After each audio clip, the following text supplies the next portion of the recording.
பிரதமர் குறித்து அவதூறாக பேசிய அமைச்சர் தாமு அன்பரசனை பதவியிலிருந்து முதலமைச்சர் நீக்காதது ஏன் என தமிழக பாஜக ஒருங்கிணைப்பாளர் ராஜா கேள்வி எழுப்பியுள்ளார்.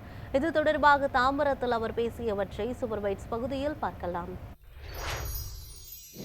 ஒரு மிகப்பெரிய சட்டவிரோத வன்முறைவாதி தாமு அன்பரசனை இன்னும் கைது பண்ணாத அரசாங்கம். மாண்புமிகு பிரதமரை பீஸ் ஆக்குவீங்களா? என்ன நபர்? ஒரு காட்டுமிராண்டி இல்ல தமிழ்நாட்டில் ஒரு மந்திரி, அவர் மந்திரியா வச்சிருக்காருன்னா ஸ்டாலின் அவருடைய அந்த கூற்றுக்கு உடந்தைன்னு அர்த்தம். மந்திரி சபையிலிருந்து முதல் நீக்கி இருக்கணும். நாகரிகமான முதல்வர் சொன்னா இந்திய இறையாண்மை மதிக்கிற முதலமைச்சர்னால தாமோ அன்பரசன் மந்திரியா இருக்க லாயக்கு இல்ல. ஒரு பிரைம் மினிஸ்டர் நான் பீஸ் ஆக்குவேன்னு பப்ளிக் மீட்டிங்ல பேசியிருக்காரு. How is allowed? அவர் எப்படி மந்திரியா இருக்கிறார்? முதலமைச்சர் எப்படி அனுமதிக்கிறார்?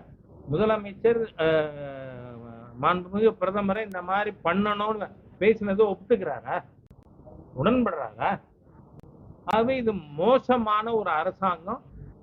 இந்த நாட்டினுடைய இறையாண்மையை, சட்டம் ஒழுங்கை, நாகரிகத்தை கடைபிடிக்காத ஒரு அரசாங்கமாக இன்னைக்கு தமிழகத்துல இந்த அரசாங்கம் திராவிட முன்னேற்ற செயல்பட்டு கொண்டிருக்கு.